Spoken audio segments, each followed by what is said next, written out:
Pemirsa, masa mulai memadati kawasan Monumen Nasional atau Monas untuk mengikuti reuni aksi 212 yang digelar hari ini. Sejak Minggu malam, massa dari berbagai daerah berdatangan ke kawasan Monas, Jakarta untuk mengikuti reuni aksi 212. Rangkaian acara telah dimulai sejak pukul 2 dini hari diawali dengan pelaksanaan sholat tahajud berjamaah. Acara reuni aksi 212 diperkirakan akan diikuti oleh 15.000 massa dari berbagai daerah. Acara reuni 212 tahun ini mengangkat tema revolusi akhlak untuk Indonesia berkah dan Palestina merdeka. Sejumlah tokoh nasional direncanakan hadir, termasuk mantan Imam Besar FPI Habib Rizik Syihab. Insya Allah kita semua akan terus berjuang untuk Palestina. Pemirsa, dan untuk mengetahui informasi terkini kita sudah terhubung dengan rekan Jen Cahyani di kawasan Monas, Jakarta Pusat. Ya Jen, bagaimana suasana terkini reuni 212 di sana dan siapa saja yang nampak hadir di sana?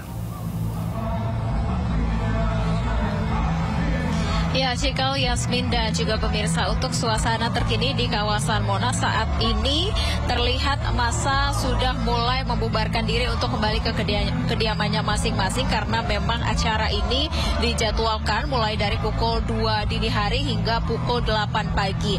Jadi acara ini sudah dimulai sejak pukul 2 dini hari, dimulai dengan sholat tahajud bersama, kemudian sholat subuh bersama, dan juga tadi banyak melantunkan sholawat-sholawat yang juga dipimpin oleh Imam Besar Front Pembela Islam Habib Rizik Syihab.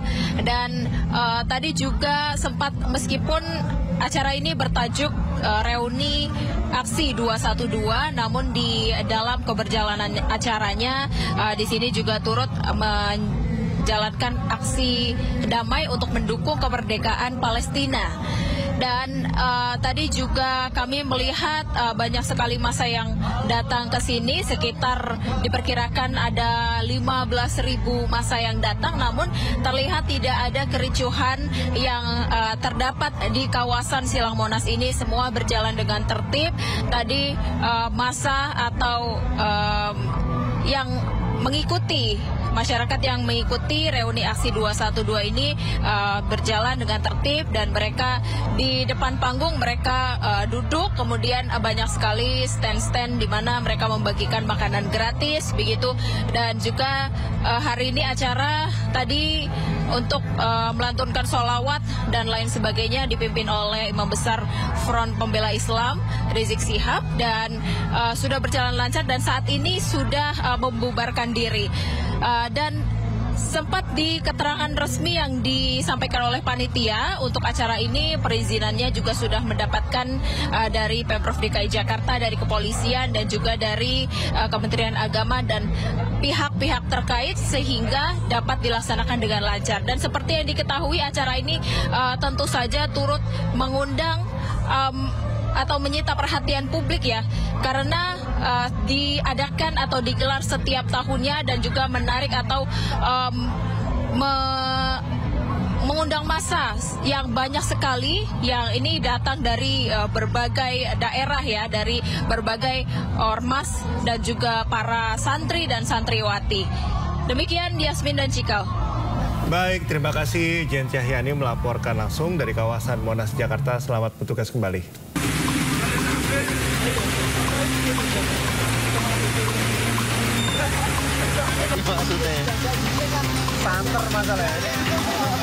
Video amatir merekam saat puluhan rumah warga terendam banjir di Kecamatan Binangun, Kabupaten Blitar. Para warga terpaksa keluar rumah untuk mencari tempat yang lebih aman. Banjir terjadi akibat curah hujan tinggi yang membuat air sungai meluap dan merendam lebih dari 25 rumah warga setinggi 2 meter. Tidak hanya itu, 2 rumah warga hanyut diterpa banjir bandang. Banjir juga merusak tempat pemakaman umum di Desa Birowo. Sejumlah makam rusak dan sebagian jenazah terbawa banjir. Kemarin tepatnya sore itu hujan deras sekitar jam 3, dan titik banjirnya itu dimulai maghrib, habis maghrib jam 6, dan banjir bandang itu terjadi sekitar pukul 7 malam. Itu secara mendadak. Itu sampai berapa tingginya, sampai berapa Pak? Tingginya bervariasi. Jadi di sini yang kita ini ada 2 meter ini. Yang sebelahannya radius 200 itu 1 meter. Petugas BPBD Kabupaten Blitar masih mendata korban yang terdampak banjir. Mereka menyarankan kepada warga yang tinggal di area dekat sungai untuk mengungsi terlebih dahulu. Dari Blitar, Jawa Timur, Robi Ridwan Ainis melaporkan.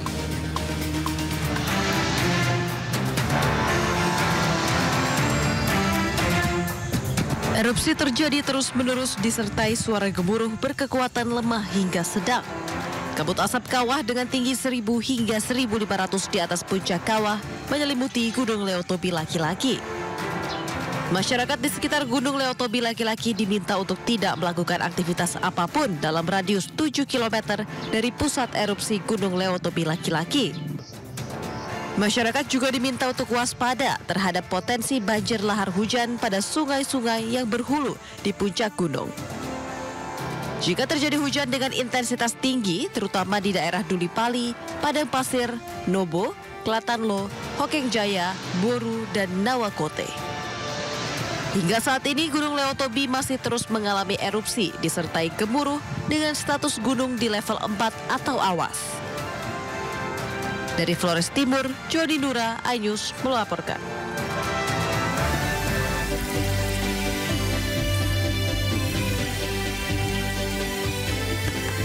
Hai Yasmin, apa kabar hari ini? Baik, Cikal apa kabar hari ini? Saya agak sedikit flu. Kenapa? Tapi nggak tahu lah, mungkin cuaca kali ya. Faktor cuaca, betul. Faktor cuaca, sampai dari pagi juga saya botol balsem segala macam gitu, supaya mengantisipasi lah, tetap Betul. prima, tetap segar untuk menyapa pemirsa ini. Iya, sebenarnya saya juga masih kurang enak badan, tapi harus semangat menghadapi hari ini ya. Banyak minum vitamin C kalau kemarin. Oh, tipsnya begitu? Iya, kalau dari saya sih Nanti kayak gitu saya ya. akan minum vitamin C juga. Kita sapa Baik. dulu pemirsa, halo Anda kembali menyaksikan Sindo Today, program yang akan menghadirkan informasi terhangat hari ini, tentunya bersama saya Cikal Multazam. Dan saya Yasmin Natania, pemirsa. Aksi reuni Akbar 212 yang kembali digelar di kawasan Monas, Jakarta pagi ini.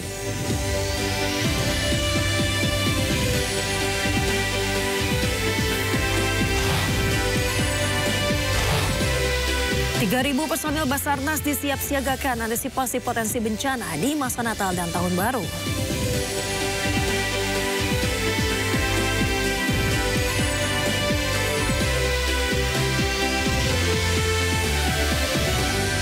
Pemirsa, sebuah mobil milik warga terseret arus banjir akibat hujan deras di Bangkalan, Jawa Timur. Beruntung pengemudi selamat, sementara mobil diselamatkan warga secara gotong royong. Pemirsa, sebuah mobil minibus tersangkut akar pepohonan usai terseret arus deras air sungai Bajeman di Kecamatan Tragah, Kabupaten Bangkalan, Madura. Diketahui pengemudi mobil ini nekat menyeberangi jembatan meski sungai sedang banjir dan berarus deras. Beruntung pengemudi berhasil selamat. Banjir dengan ketinggian hingga 1,5 meter masih melanda wilayah Bangkalan Selatan yang mengakibatkan sejumlah desa di 4 kecamatan terendam usai diguyur hujan deras pada Sabtu sore. Tidak ada korban dalam peristiwa ini. Satu mobil carry yang tergelincir di desa Bajeman, Kecamatan Tragah. Di wilayah mana yang paling terdampak? Sementara ini yang sudah kami himpun wilayah yang terdampak parah di Kecamatan Tragah sama Kecamatan Kuanyar. Tapi untuk sementara tidak ada korban maksudnya? Sementara ini masih belum ada korban. Pemirsa, 2 siswa sekolah dasar di Jember, Jawa Timur terluka akibat sejumlah atap ruang kelas ambruk. Peristiwa terjadi saat kegiatan belajar mengajar tengah berlangsung. Sementara itu, sebuah pohon setinggi 15 meter tumbang menimpa warung dan juga satu bangunan rumah di Kota Bandung, Jawa Barat.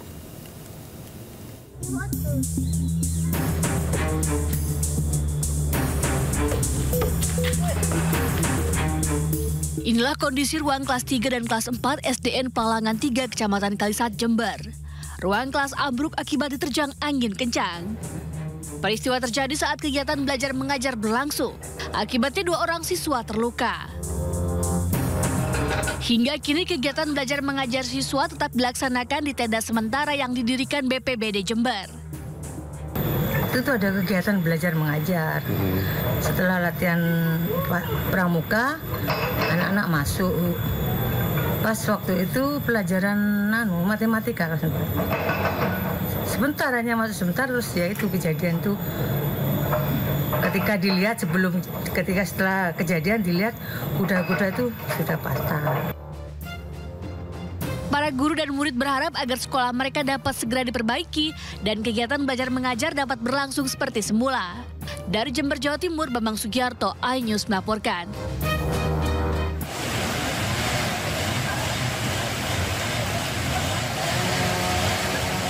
Hujan deras disertai angin kencang membuat sebuah pohon beringin berdiameter 6 meter dengan tinggi 15 meter menimpa sebuah warung dan rumah hingga hancur. Peristiwa ini terjadi di kawasan Jalan Mahmud Cicendo, Kota Bandung, Jawa Barat. Beruntung saat kejadian pembeli dan juga pedagang yang berada di dalam warung dapat menyelamatkan diri. Menurut pemilik warung, saat kejadian dirinya sedang melayani 2 orang pembeli. Tak berselang lama, tiba-tiba pohon tersebut tumbang dan menimpa para pembeli dan pedagang. Petugas yang datang langsung mengevakuasi pohon tersebut dengan memotong batang pohon.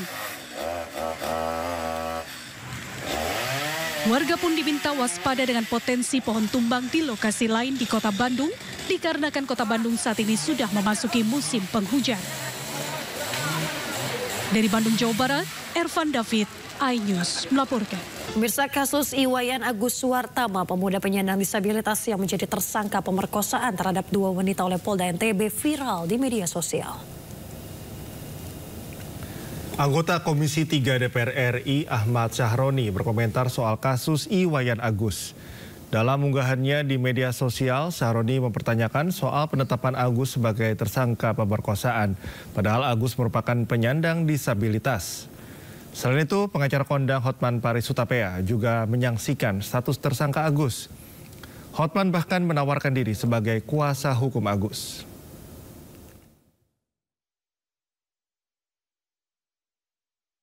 Ya pemirsa, terima kasih Anda masih bersama kami di Sindo Today. Puluhan warga menggerebek sebuah rumah dan pondok pesantren di Serang, Banten. Warga bahkan menyerang rumah milik pimpinan pondok pesantren yang diduga melakukan tindak asusila terhadap seorang santriwatinya.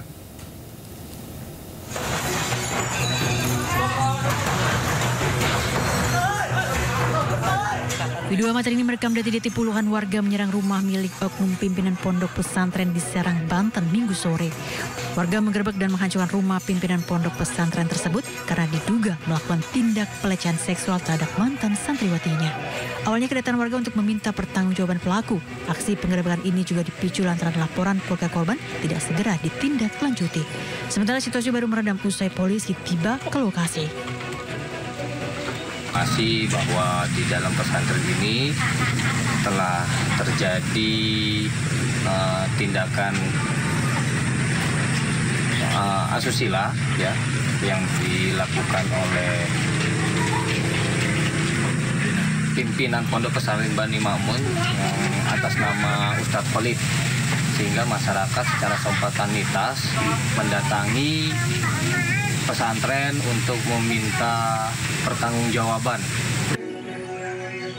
Tindak asusila ini menambah panjang daftar kasus pelecehan seksual di lingkungan pondok pesantren. Kasus-kasus perundungan dan pelecehan seksual di lingkungan pendidikan, terutama pondok pesantren yang mengutamakan adab, seharusnya bisa dihilangkan dan ditindak tegas oleh pemerintah dan instansi terkait agar terwujud dunia pendidikan yang sehat dan aman. Dari Serang, Banten, Mahesa Apriandi, iNews melaporkan. Pemirsa, masa mulai memadati kawasan Monumen Nasional atau Monas untuk mengikuti reuni aksi 212 yang digelar hari ini. Sejak Minggu malam, massa dari berbagai daerah berdatangan ke kawasan Monas, Jakarta untuk mengikuti reuni aksi 212. Rangkaian acara telah dimulai sejak pukul 2 dini hari diawali dengan pelaksanaan sholat tahajud berjamaah. Acara reuni aksi 212 diperkirakan akan diikuti oleh 15.000 massa dari berbagai daerah. Acara reuni 212 tahun ini mengangkat tema revolusi akhlak untuk Indonesia berkah dan Palestina merdeka. Sejumlah tokoh nasional direncanakan hadir, termasuk mantan Imam Besar FPI Habib Rizik Syihab. Insya Allah kita semua akan terus berjuang untuk Palestina. Pemirsa, dan untuk mengetahui informasi terkini kita sudah terhubung dengan rekan Jen Cayani di kawasan Monas, Jakarta Pusat. Ya Jen, bagaimana suasana terkini reuni 212 di sana dan siapa saja yang nampak hadir di sana? Cikal, Yasmin, dan juga pemirsa, untuk suasana terkini di kawasan Monas saat ini terlihat massa sudah mulai membubarkan diri untuk kembali ke kediamannya masing-masing karena memang acara ini dijadwalkan mulai dari pukul 2 dini hari hingga pukul 8 pagi.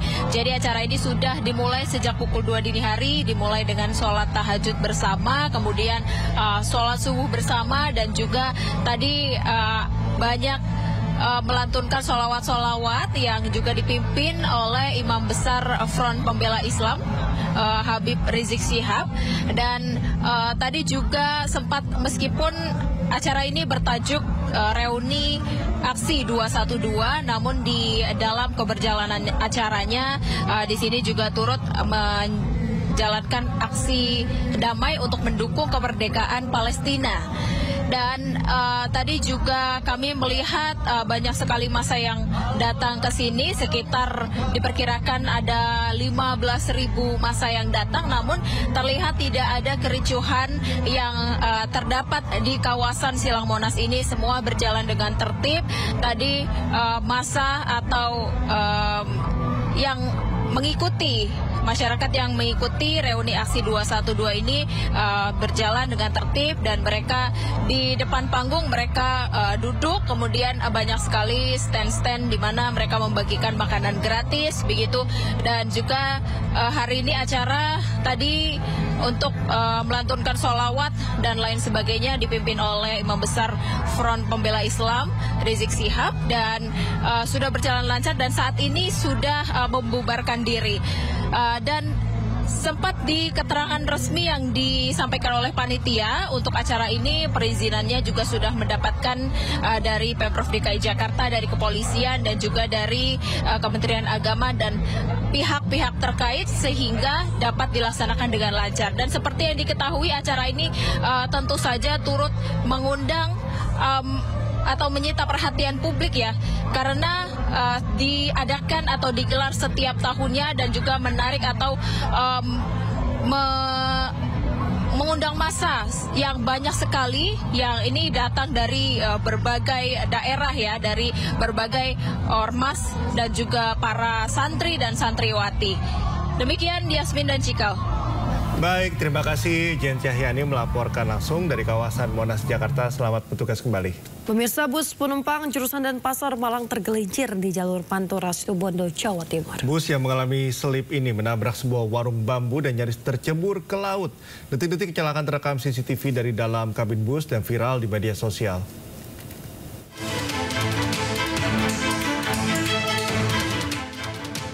CCTV merekam detik-detik bus penumpang tergelincir di Jalan Pantura Kelatakan, tempatnya di timur wisata Pasir Putih Situbondo. Awalnya bus melaju dengan kecepatan sedang di jalan yang basah karena hujan deras. Tiba-tiba saat melintas di jalanan yang sedikit berbelok, bus tergelincir hingga sang sopir tidak bisa menguasai kemudinya. Bus langsung menabrak pagar pembatas dan warung bambu yang berada di pinggir jalan. Bus juga nyaris tercebur ke laut, beruntung masih bisa selamat. Tidak ada korban dari peristiwa ini. Bus juga melanjutkan perjalanannya menuju Malang dari Denpasar, Bali. Dari Situbondo, Jawa Timur, Rizky Amirul Ahmad, iNews melaporkan. Pemirsa, kita ke informasi berikutnya. Kecelakaan antara minibus dan kereta api terjadi di perlintasan Purwoasri, Kediri, Jawa Timur. Diduga kecelakaan terjadi akibat minibus menerobos palang pintu kereta api.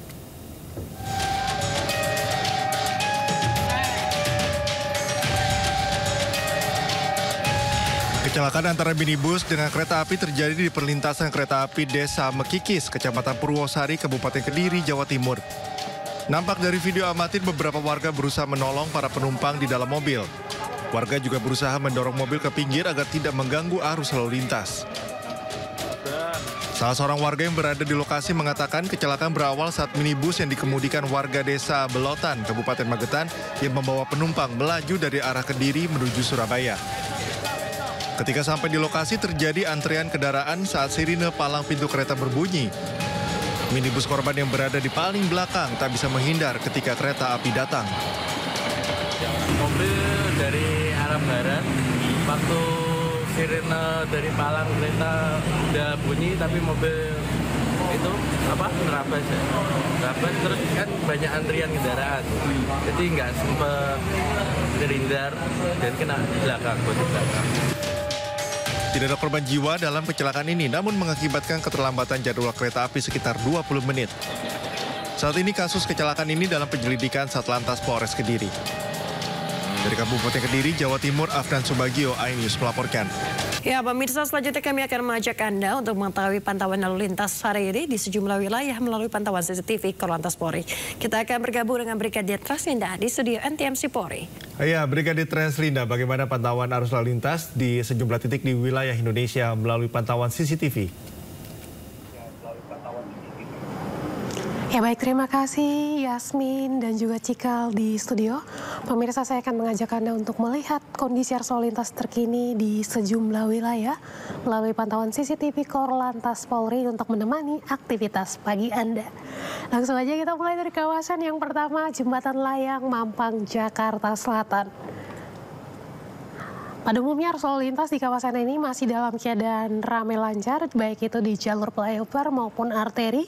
Di jalur tol dalam kota Pancoran Kuningan saat ini masih diberlakukan sistem kontraflow. Untuk itu kami harapkan Anda dapat mengikuti arahan dan petunjuk petugas kami yang berada di lapangan. Sistem kontraflow ini akan berakhir pada pukul 10. Kita tinggalkan Jembatan Layang Mampang, Jakarta Selatan. Selanjutnya kita beralih ke Simpang Sadang, Jawa Barat. Arus lalu lintas dari arah Cikopo ataupun Cikampek yang akan mengarah ke Purwakarta saat ini dalam keadaan ramai lancar, sesekali mengalami perlambatan di antrian traffic light.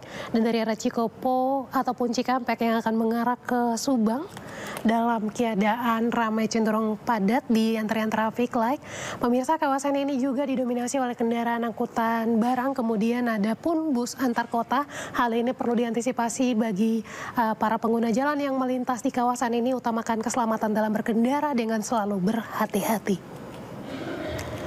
Selanjutnya kita beralih ke kawasan Pospol Buntu, Banyumas, Jawa Tengah.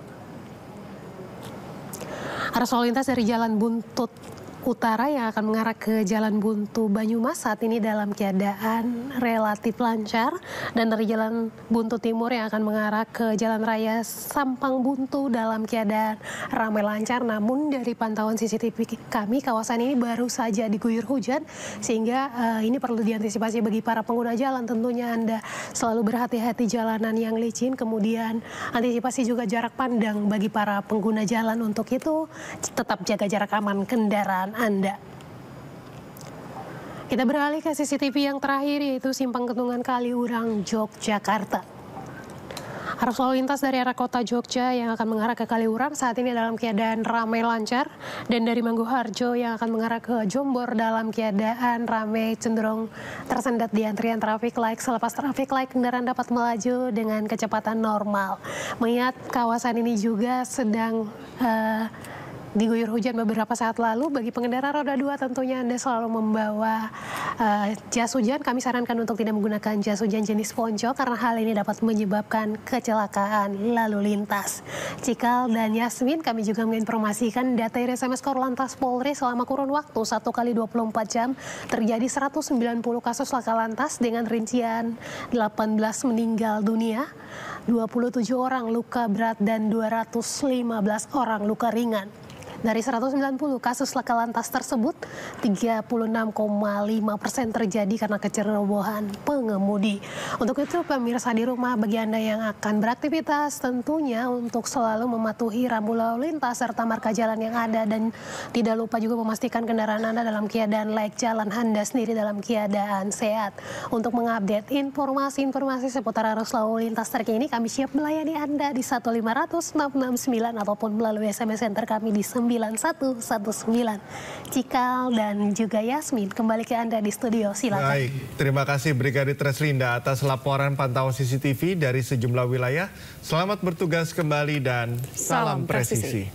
Pemirsa, 3.000 personil Badan Nasional Pencarian dan Pertolongan atau Basarnas disiap-siagakan guna mengantisipasi potensi bencana di musim Natal dan Tahun Baru atau Nataru. Ratusan pos dan 6 helikopter penyelamatan dan pencarian juga turut disiagakan khusus mulai 18 Desember 2024 hingga 6 Januari 2025.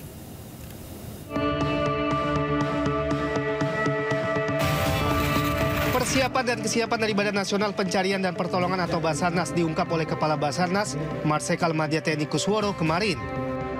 Kepala Basarnas menyebut perubahan cuaca yang terjadi pada akhir tahun hingga awal tahun harusnya selalu diantisipasi dengan baik.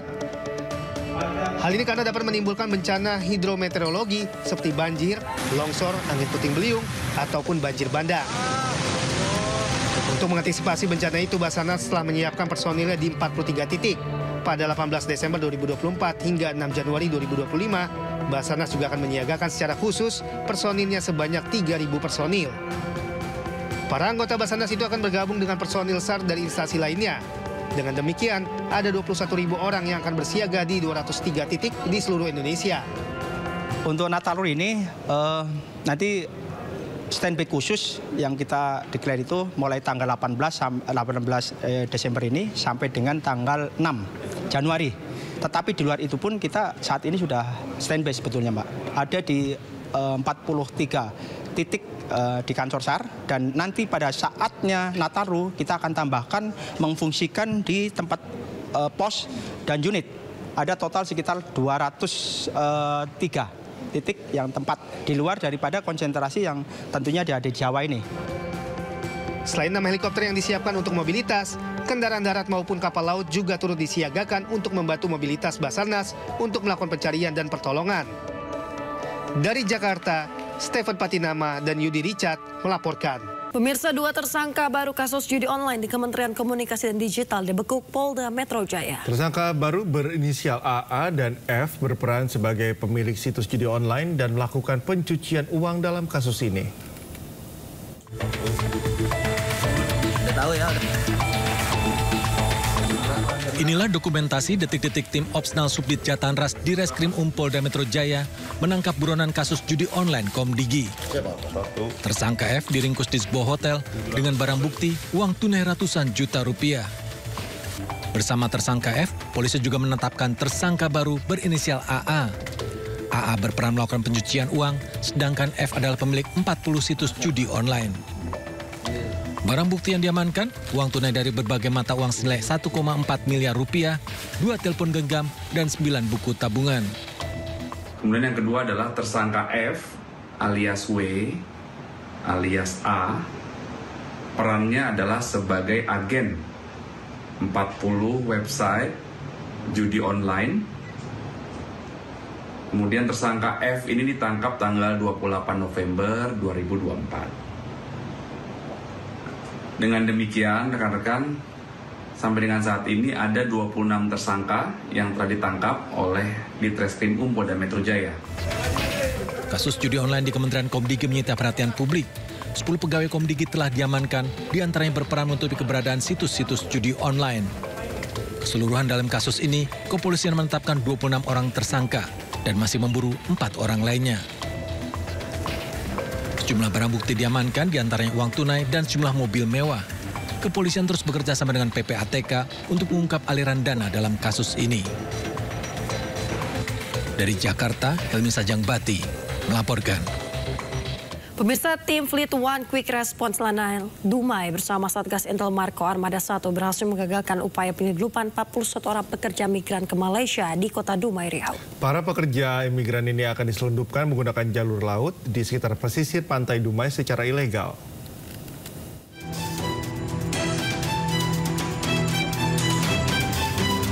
41 orang pekerja migran di mana 17 orang calon pekerja migran Indonesia dan 24 orang pekerja migran asal Bangladesh berhasil digerebek oleh tim Satgas Gabungan dari F1 QR Lanal Dumai bersama Intelmar Kormada 1 di lokasi persembunyiannya di perkebunan sawit di pesisir pantai Pelintung, Kota Dumai, Riau.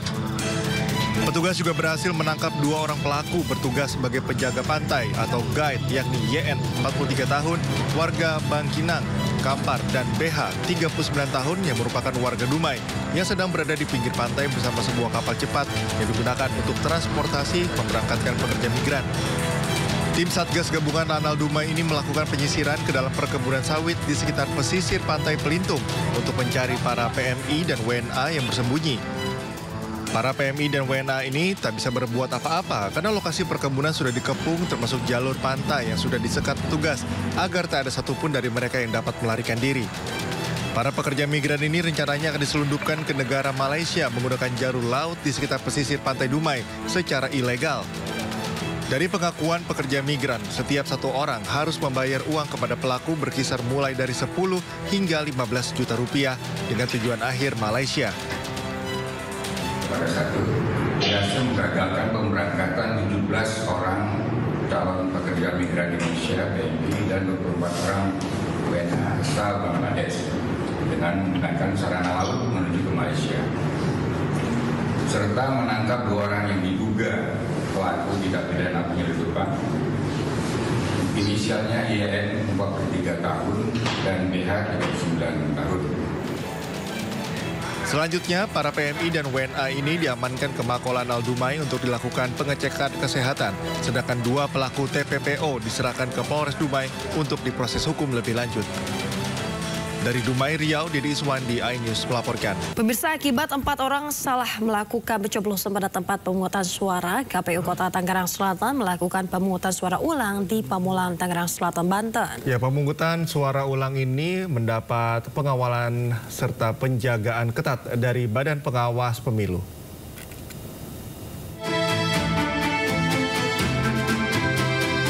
Komisi Pemilihan Umum Tangerang Selatan akhirnya menggelar pemungutan suara ulang di Pamulang atau PSU. PSU digelar di TPS 41 Benda Baru, Pamulang pasca ditemukannya 4 warga yang salah menggunakan hak pilih dan tidak masuk dalam daftar pemilihan tetap pada pemilihan serentak 27 November lalu.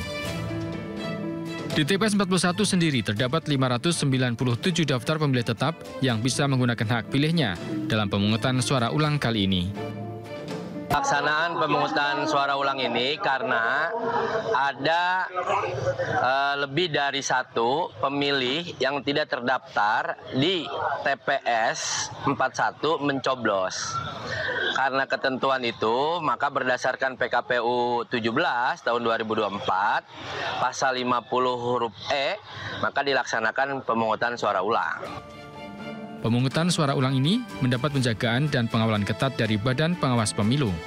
Ketua Bawaslu Tangerang Selatan Muhammad Acep mengatakan, pemungutan suara ulang juga akan dilakukan pada Selasa mendatang di TPS 41, TPS 1 Sawah Baru, dan TPS 62 Jombang Ciputat dengan pelanggaran yang sama. Dari Tangerang Selatan, Banten, Nunung Purnomo, iNews melaporkan. Pemirsa, warga desa Sei Piasa Hulu, Kecamatan Tinggi Raja, Asahan, Sumatera melakukan pemungutan suara susulan pemilihan gubernur dan juga bupati Asahan di tengah suasana banjir. Ya, warga pun tetap semangat meski harus mencoblos di genangan banjir.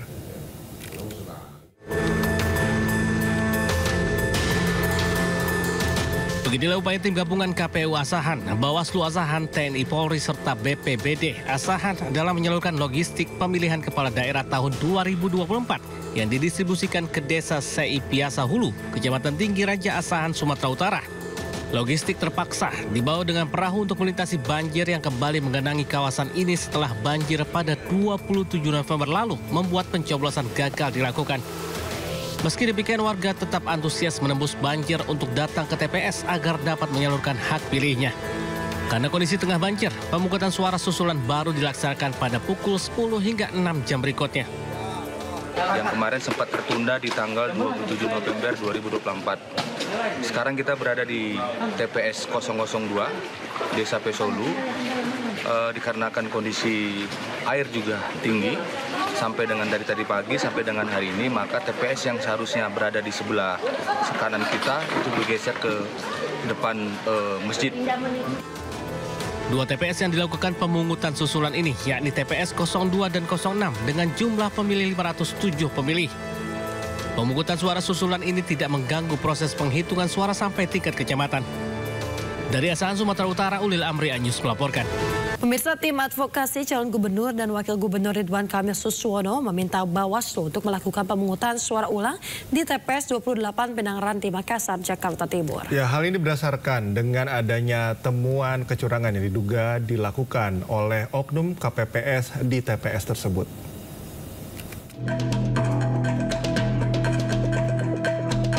Tim pemenangan pasangan calon gubernur dan wakil gubernur Ridwan Kamil Suswono mendapat temuan kecurangan saat pencoblosan di Pilkada Jakarta pada tanggal 27 November 2024 lalu. Belasan surat suara yang tercoblos untuk pasangan Pramono Anung Rano Karno ditemukan di TPS 28 Pinang Ranti, Jakarta Timur oleh oknum petugas KPPS. Tim advokasi Ridho meminta agar pihak yang terlibat dapat diproses secara hukum yang telah ditetapkan sesuai aturan pemilu, serta mendesak Bawaslu untuk menggelar pemungutan suara ulang. Meminta Gakumdu dan penyidik untuk segera menjadikan ketua KPPS tersebut dan petugas ketertiban untuk jadikan tersangka. Kenapa? Karena secara sengaja udah melakukan apa yang dimaksud di dalam pasal 181 tersebut. Kemudian terhadap pelanggaran administrasi pemilu, kami meminta segera Bawaslu merekomendasikan PSU ulang. Tim hukum Ridho juga telah membuka posko pengaduan kecurangan Pilkada Jakarta 2024 selama 7 hari ke depan. Dan hingga saat ini telah menerima sejumlah laporan dari masyarakat. Dari Jakarta, Rian Rahman, Tri Julianti, iNews melaporkan.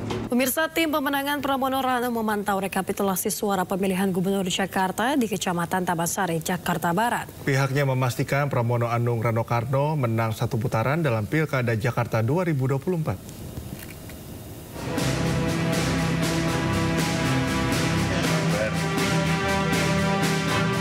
Tim pemenangan pasangan calon gubernur dan wakil gubernur Pramono Rano meyakini Pilkada Jakarta berlangsung satu putaran setelah melihat perolehan suara yang didapat paslon nomor urut 3 di atas 50%. Untuk memastikan kemenangan tersebut, pihak pemenangan Pram Rano menerjunkan tim memantau langsung hasil rekapitulasi Pilkada Jakarta 2024, salah satunya di Kecamatan Taman Sari, Jakarta Barat. Dari tim pemenangan Pramono Rano, Charles Honoris menyebut pihaknya tak mempermasalahkan klaim pasangan lain yang mendengungkan Pilgub Jakarta 2 putaran. Pak, kalau kenapa kami yakin bahwa Pilkada sudah selesai, bahwa Pilkada dilakukan hanya satu putaran karena kami melakukan tabulasi melalui data C1, baik yang fisik yang kami miliki maupun yang sudah di-upload oleh KPU di situs Sirekap. Nah, dasarnya apa mereka mengklaim bahwa ini akan berlangsung 2 putaran? Karena sampai saat ini saya belum mendengar atau melihat mereka mengklaim bahwa klaim 2 putaran itu berdasarkan C1 maupun C1 resmi yang di-upload oleh KPU. Diketahui berdasarkan hasil hitung cepat Pilkada Jakarta 2024, Pramono Rano telah mendeklarasikan kemenangan satu putaran dalam Pilkada Jakarta dengan perolehan suara sebanyak 50,07%. Sementara tim pemenangan Ridwan Kamil Suswono menarasikan Pilkada Jakarta akan berlangsung 2 putaran di berbagai kesempatan. Dari Jakarta, Rian Rahman, Tri Julianti, iNews melaporkan. Ya, pemirsa, Sekjen PDI Perjuangan Hasto Kristianto menuding ada pihak yang mengerahkan institusi Polri untuk melakukan intervensi di Pilkada serentak 2024. Kita memperbaiki demokrasi sebelum seluruh bangsa ini crash bagikan pesawat terbang yang dipimpin oleh seorang kapten yang hanya mengedepankan suatu janji-janji yang sifatnya populis. Inilah yang juga menjadi pegangan dari PDI Perjuangan di dalam Pilkada serentak ini. Ketika kami mempersoalkan tentang fenomena partai coklat, fenomena bagaimana Jokowi terus digerakkan oleh ambisi-ambisi kekuasaan demi kepentingan keluarga dan pribadi, dan kemudian membuat suatu norma-norma baru sehingga kepolisian Republik Indonesia yang seharusnya mengabdi kepada merah putih, loyal kepada Presiden Prabowo Subianto, di dalam praktek banyak disalahgunakan untuk kepentingan politik praktis.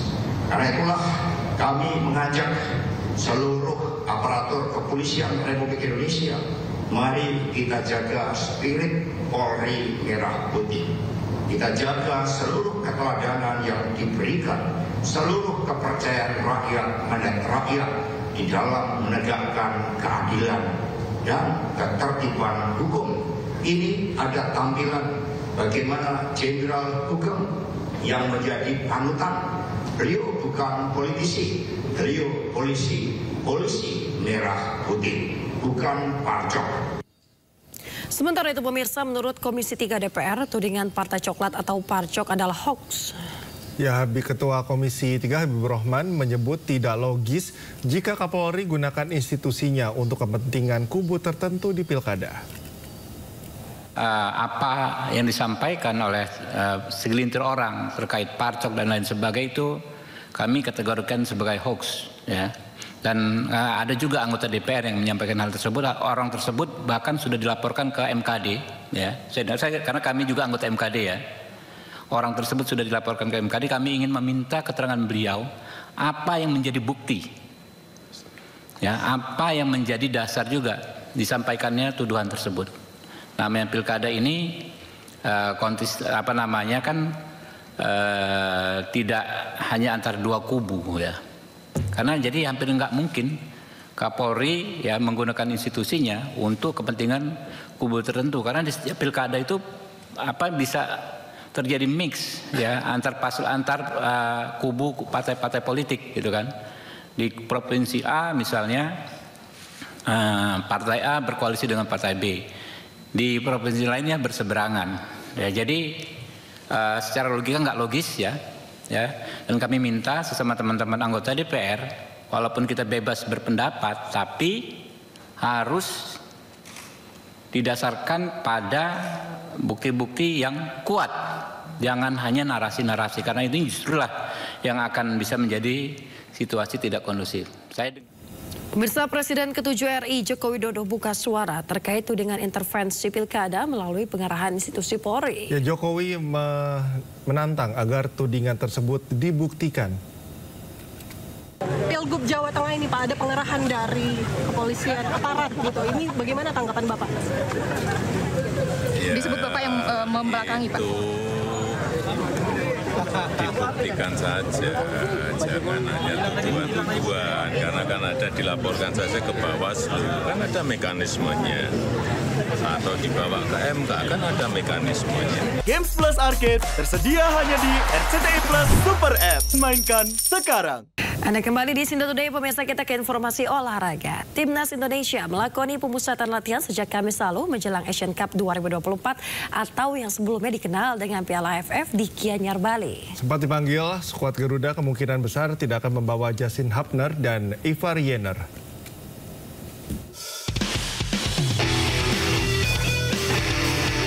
Timnas Indonesia melakoni pemusatan latihan sejak Kamis lalu menjelang ASEAN Cup 2024 atau yang sebelumnya dikenal dengan Piala AFF di Bali United Training Center di Gianyar, Bali. Pelatih Timnas Indonesia Shin Tae-yong memanggil wajah baru yang banyak dihuni pemain di bawah usia 22 tahun dari Liga 1 untuk mengikuti pemusatan latihan kali ini. Skuad Garuda juga mencoba diperkuat dengan sejumlah pemain dari klub mancanegara. Namun khusus Justin Hubner dan Ivar Jenner, mereka belum bisa mengikuti pemusatan latihan. 지금 쉽지 않은 상황이다. 바른, 아스나이, 마르셀리노 세 명은 합류할 수 있고 나머지 선수들은 지금 불확실하다. Karena beberapa pemain yang upgrade memang sudah menyampaikan kemungkinan tidak bisa datang. Seperti Justin, mungkin juga sampai dengan hari ini belum ada kabar. Kemungkinan juga tidak bisa bergabung. Lantas ada beberapa pemain yang seperti Ivar juga belum ada kabar sampai dengan hari ini. Saya masih tetap berkomunikasi dengan Ivar sendiri dan dengan klubnya, tapi kemungkinan juga kecil ini Ivar. Dengan kondisi seperti ini, manajer Timnas Sumarji bersama sang pelatih Shin Tae-yong akan berdiskusi untuk membahas opsi memanggil pemain lain dalam upaya melengkapi skuad berisikan 23 pemain yang akan mengikuti ASEAN Cup 2024 yang digelar mulai 8 Desember 2024 hingga 5 Januari 2025. Dari Gianyar, Bali, Ketut Catur Kusumaningrat, iNews melaporkan.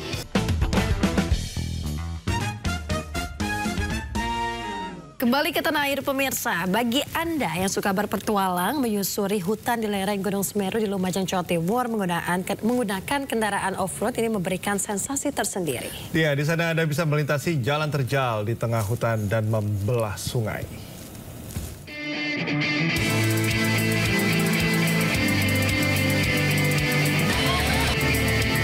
Melintasi jalanan terjal di tengah hutan di lereng Gunung Semeru jadi keseruan wisata jungle off-road. Wisatawan diajak menyusuri hutan pinus dan merasakan sensasi memacu adrenalin di jalur hutan selama kurang lebih 4 jam dengan mobil jeep terbuka. Meski penuh tantangan, wisatawan dapat menikmati hawa sejuk khas pegunungan dan asrinya alam lereng Gunung Semeru selama menyusuri hutan.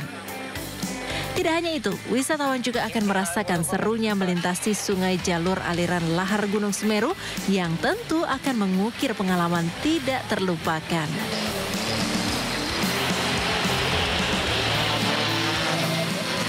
Off-road di Pronojiwo. Seru sekali, kita jungle tour sama menelusuri sungai, rutenya mantap banget. Tadi lewat mana coba? Lewat hutan pinus, menelusuri kebun nanas.